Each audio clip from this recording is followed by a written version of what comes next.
Hello, folks, and welcome back to another case study where I talk about and analyze some of the strangest state and national park missing person cases out there.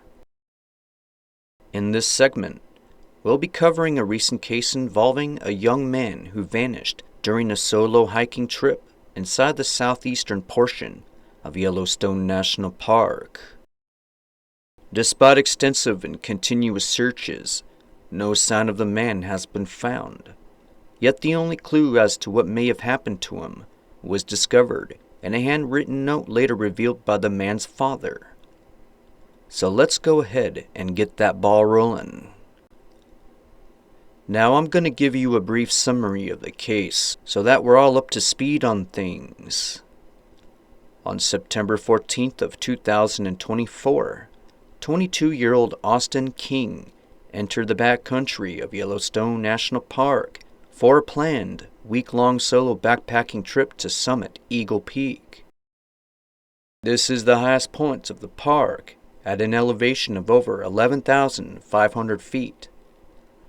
He was then reported overdue by family members on September 20th when he failed to show up for a boat ride back to Grant Village, where he was both living and working as a concessionaire for the park. Soon thereafter, an extensive search and rescue effort kicked off involving hundreds of personnel from several agencies, lasting well into the following month. According to the Independent.com, Austin's father, Brian King, told news outlets that searchers had found a handwritten note from his son in the registry atop Eagle Peak on October 11th. The message was dated September 17th and revealed the following details. Quote, "I can't feel my fingers and my glasses are so fogged from the ruthless weather of the mountains. I truly cannot believe I am here after what it took to be here." End quote. He wrote in a shaky script. Quote, "I endured rain, sleet, hail, and the most wind I have ever felt." He goes on to explain that Eagle Peak was shrouded in fog and that he had lost the trail on the way up to the summit, forcing him to scale cliffs and navigate vertical off-trail terrain. Quote, "I am 22 years old and I will never forget today for the rest of my life." These haunting words would be the last time anyone's heard from Austin, and as of November 17th of 2024, there's still no sign of him. By October 2nd, the National Park Service transitioned the search to a recovery phase with limited resources. From there, Brian King, the father, would organize his own search that remains active to the day. Now, I was unable to find much background information on Austin, but sources indicate that he was an avid hiker and in excellent physical shape. At 6'1" and around 160 pounds, the man had been employed with Yellowstone National Park for the season. He was last seen wearing a black sweatshirt, gray pants, glasses, and a bandana, and may have been wearing a backpack full of supplies. Now, before we switch gears and talk about the area where he went missing, I wanted to provide a timeline of events leading up to and after Austin's disappearance, so that we have a better understanding of it. On the morning of September 14th, Austin is dropped off at Terrace Point by boat where he begins his hike to Eagle Peak. On September 16th, he spoke to a backcountry ranger, confirming his plans to climb Eagle Peak the next day. On September 17th, he arrives at the summit of Eagle Peak and calls to update his father around 7 p.m. Well, this is the last known communication from Austin. On September 20th, Austin is reported overdue and a search effort is organized by park officials and law enforcement. On September 21st, Austin's camp is discovered along with his 2006 Chevy Silverado near the base of the mountain. On October 2nd, the official search effort would scale back and become a recovery one. On October 11th, searchers find Austin's handwritten note in the registry at the summit of Eagle Peak, dated from September 17th, the last known date of communication from Austin.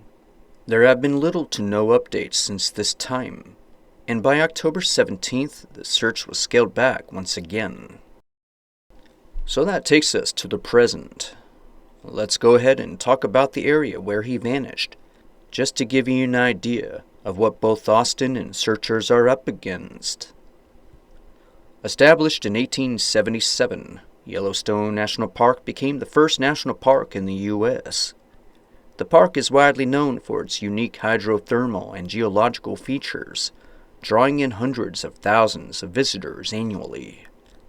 Encompassing nearly 2.3 million acres of pristine wilderness, the park is home to a wide variety of animal and plant species, along with endless networks of trails for all skill types. Yellowstone is not only an active volcano, but it features canyons, alpine rivers, lush green forests, hot springs, and geysers, like Old Faithful. There, you can expect to observe various types of wildlife in their natural habitats, including elk, bison, wolves, mountain lions, bear, and antelope, just to name a few. Now as for Eagle Peak, it is a part of the Absaroka mountain range at nearly 11,500 feet and is located in the southeast portion of the park, near Yellowstone Lake. Now, according to alltrails.com, Eagle Peak is no easy feat and requires an investment of time, energy, and experience. It is considered a challenging hike, with an elevation gain of nearly 6,000 feet. It can take the average person around 16 hours to complete. Now, there are conflicting reports about what the actual length of the trail is, but the general consensus tells us it's anywhere between 7 to 8 miles one way, or a total of 15 miles round trip. Now, at the time Austin went missing, we know that ice and snow was present at these elevations, and unfortunately, so was inclement weather. Now, before we begin discussing what may have happened to the man, well, I want to go over the specifics of the search details, which ended up being one of the largest efforts in recent times within the park. On September 20th, the official search for Austin began, involving numerous teams from Yellowstone and Grand Teton National Parks, along with Park and Teton counties in Wyoming, local law enforcement, and various search and rescue outfits. With over 100 personnel, including 2 helicopters, search dogs, drones, ground teams with spotting scopes, searchers covered more than 3,225 miles by air, water, and ground. They searched elevations ranging from 11,350 feet to 8,400 feet. During the effort, searches were continuously bombarded by setbacks due to harsh weather, difficult terrain, and dwindling resources. By October 2nd, the official search was scaled back due to the total lack of clues. From there, Brian King continued his own searches, even setting up a GoFundMe page to help in the effort, which I'll be posting the link below.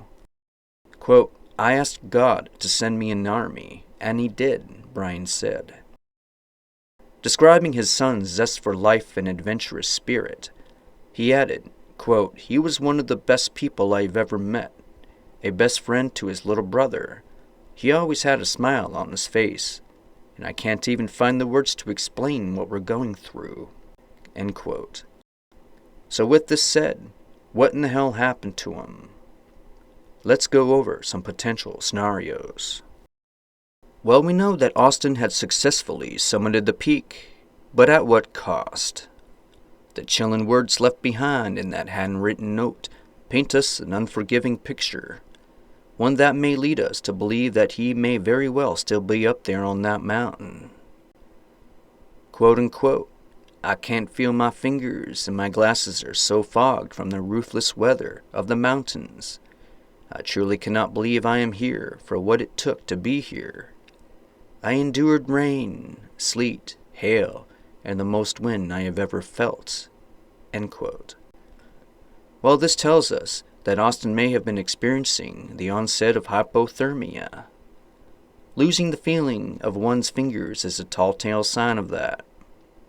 Perhaps Austin knew he was in danger at this point and may have sought refuge from the inclement weather.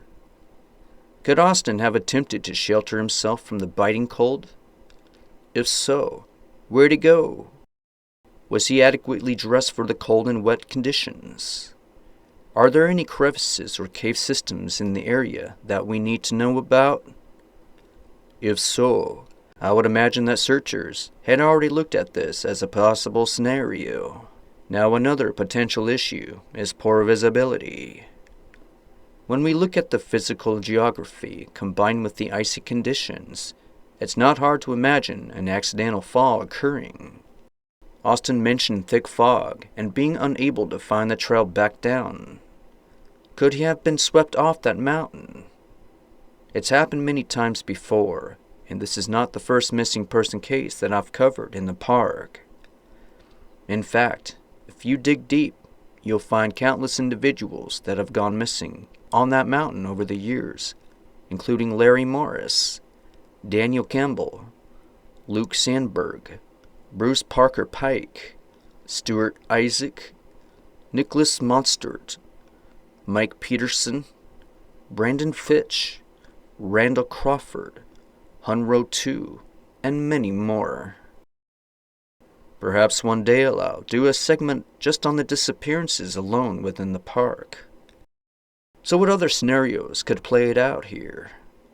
It's also quite possible that Austin may have vanished anywhere between the summit and the base of that mountain in his attempt to return. We also need to consider animal predation here. We know that wolves, bear, and mountain lions reside in the park, and without protection, it's anyone's guess as to what may have happened out there. Was Austin prepared to handle any aggressive wildlife? Was there a second party involved? Could Austin have butt heads with another hiker out there on the trail? What about self-harm? Well, it didn't appear that Austin was struggling with any mental health or any stressors that we know about prior to his hike. In fact, sources seem to point in the opposite direction. Austin was content in life and was looking forward to a promising future. He was close with his family and well liked by those who came to know him. So what do I think happened to him? Well, I believe that handwritten note is really the only clue we have to go on. It's obvious that Austin was struggling to keep warm on top of that mountain, and he'd lost his way due to poor visibility. He may have attempted to seek shelter and wait out the storm, as many of us would do in this situation. But without the proper equipment and supplies, there's only so much one can do to minimize the chances of succumbing to hypothermia and/or exposure. It's hard to say what may have happened to Austin King, but I believe the answers are still up there on that mountain. It's clues waiting to be discovered by future hikers. We can only speculate as to what may have happened based on what we do and don't know. But until then, we're left with the burning question: where is Austin? I'll be sure to keep an eye open for any news or updates pertaining to this case. Thanks for joining me in this segment, and may we never forget the sad and strange disappearance of Austin King.